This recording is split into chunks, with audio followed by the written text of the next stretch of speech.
Sir, ಈಗ ದೆಹಲಿಗೆ ಅರವಿಂದ್ ಲಿಂಬಾವಳಿ ಸೇರಿದಂತೆ ಎಲ್ಲರೂ ಕೂಡ ಹೋಗಿದ್ರು. ಸೊ ತಾವು ಏನಾದರೂ ಹೋಗ್ತೀರಾ, ಏನು ಕತೆ ಅಂತ ಸರ್? ಇಲ್ಲ, ಈಗ ಮತ್ತೆ ಇದು ಆದಮೇಲೆ ಈಗ ಮತ್ತೆ ನಮ್ಮ ರಾಷ್ಟ್ರೀಯ ಅಧ್ಯಕ್ಷರು ಅರವಿಂದ್ ಲಿಂಬಾವಳಿ ಅವರಿಗೆ ಮತ್ತು ನಮ್ಮೆಲ್ಲರಿಗೆ ಆಹ್ವಾನ ಮಾಡಿದ್ದಾರೆ. ಮನೇನು ಬೆಂಗಳೂರು ಬಂದಿದ್ದಾರಲ್ಲ, ಬೆಂಗಳೂರು ಬಂದಾಗ ಅವರು ಸಮಯ ಕೊಟ್ಟಿದ್ದರು. ಆದರೆ ನಮಗೆ ಏನಾಗಿದೆ ಅಂದರೆ ಇಲ್ಲಿ ನಾವು ಮಕರ ಸಂಕ್ರಮಣ ಇರೋದ್ರಿಂದ ನಮ್ಮ ಬಿಜಾಪುರದ ದೊಡ್ಡ ಜಾತ್ರೆ, ಹೀಗಾಗಿ ಮತ್ತು ಕೆಲವೊಂದು ಶಾಸಕರು, ಮಾಜಿ ಸಂಸದರು ಅವರವರ ವೈಯಕ್ತಿಕ ಕೆಲಸ ಸಂಕ್ರಮಣ ಇರೋದ್ರಿಂದ ನಾವು ಈಗಾಗೋದಿಲ್ಲ, ಸಂಕ್ರಮಣ ನಂತರ ನಮಗೆ ಭೇಟಿಗೆ ಅವಕಾಶ ಕೊಡು ಅಂತ ಹೇಳಿದ್ದೀವಿ. ರಾಷ್ಟ್ರೀಯ ಅಧ್ಯಕ್ಷರು ಕೊಡ್ತೀನಿ ಅಂತ ಹೇಳಿದ್ದಾರೆ. ಅದು ಅವ್ರಿಗೆ ಯಾವಾಗ ಕರೆಯಕ್ಕೆ ಬರ್ತದೆ ಹೋಗ್ತೀವಿ.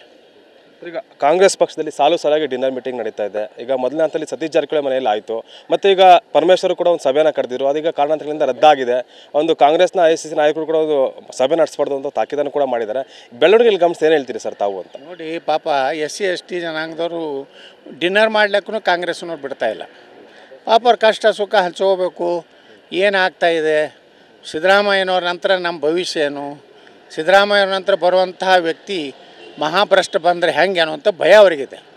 ಅಂಥ ಒಬ್ಬ ಮಹಾಭ್ರಷ್ಟ ಮತ್ತು ಜೈಲಿಗೆ ಹೋದಂಥ ವ್ಯಕ್ತಿ ಸರ್ಕಾರ ಸಿಕ್ಕರೆ ನಮ್ಮ ಗತಿ ಅನ್ನೋಂತೇಳಿ ಭಯಪಟ್ಟು ಪಾಪ ಮೊದಲು ST ಜನಾಂಗದವ್ರ ಮನೆಗೆ ಸಭೆ ಆಯಿತು. ಈಗ SC ಜನಾಂಗದವ್ರು ಬಂದಾಗ ತಡೆ ಒಡ್ಡೋದಂದ್ರೆ ಇವರು ದಲಿತ ವಿರೋಧಿ ಆದ್ರೆ ಕಾಂಗ್ರೆಸ್ನವ್ರು ಸ್ಪಷ್ಟ ಆಗ್ತದೆ. ಅವ್ರು ಊಟ ಮಾಡ್ಲಿಕ್ಕೂ ಅವಕಾಶ ಇಲ್ಲ ಅಂದ್ರೆ ಹೆಂಗೆ ರೀ?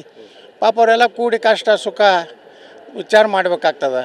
ಯಾಕಂದ್ರೆ ಕಾಂಗ್ರೆಸ್ ಯಾವಾಗಲೂ ಅಂಬೇಡ್ಕರ್ ವಿರೋಧಿ ನೀತಿ, ಸಂವಿಧಾನದಲ್ಲಿ ಅಂಬೇಡ್ಕರ್ ಅವ್ರಿಗೆ ಭಾಳ ಅಪಮಾನ ಮಾಡಿದ್ದಾರೆ ಯಾರು. ಅದಕ್ಕೆ ಈ ರೀತಿ ಇವತ್ತು ಡಾಕ್ಟರ್ G. ಪರಮೇಶ್ವರ್ ಅವರು ರಾಜ್ಯಾಧ್ಯಕ್ಷರಿದ್ದವರು, ಭಾಳ ಹಿರಿಯ ನಾಯಕರು, ಅವ್ರ ಮನೆಗೆ ಊಟಕ್ಕೆ ಕರೀದಕ್ಕೆ ತಡೆ ಒಡ್ಡ್ಯಾರಂದ್ರೆ ಎಷ್ಟೊಂದು ದಲಿತರ ಬಗ್ಗೆ ಕಾಂಗ್ರೆಸ್ನಲ್ಲಿ ಒಂದು ರೀತಿ ದ್ವೇಷ ಇದೆ ಅನ್ನೋದು ತೋರಿಸ್ಕೊಡ್ತದೆ. ಮಹಾಭ್ರಷ್ಟರು ಅಂದರೆ ಯಾರು ಅಂತ ಯಾರನ್ನೂ ಗೊತ್ತಾಗ್ತದೆ ರೀ. ಮಹಾಭ್ರಷ್ಟರು ಆಗಬಾರ್ದು, ಮುಂದೆ ಕರ್ನಾಟಕನೇ ಮಾರ್ಕೊಂಡು ಹೋಗೋರು ಆಗಬಾರ್ದು ಅನ್ನೋ ಭಯ ಇದೆ ಅವರಿಗೆಲ್ಲ. ಈಗ ಅಧಿಕಾರ ಹಂಚಿಕೆ ಆದರೆ ಮುಂದೆ ಕಾಂಗ್ರೆಸ್ನ ಪರಿಸ್ಥಿತಿ ಯಾವ ರೀತಿ ಇರುತ್ತೆ ಅಂತ ನೋಡಬೇಕು. ಏನೈತೆ ಅವರ ವೈಯಕ್ತಿಕ ಅವರ ಪಾರ್ಟಿ ವ್ಯವಸ್ಥೆಯಲ್ಲಿ ಅವರು ನೋಡಿ. ಇಷ್ಟಂತೂ ಹೇಳ್ತೀನಿ, ಸಿದ್ದರಾಮಯ್ಯನವರು ಬಿಟ್ಟು ಕೊಡೋ ಪ್ರಶ್ನೆ ಇಲ್ಲ. ಇಷ್ಟು ಮಾತ್ರ ಕೇಳ್ತೇವೆ. ಈಗ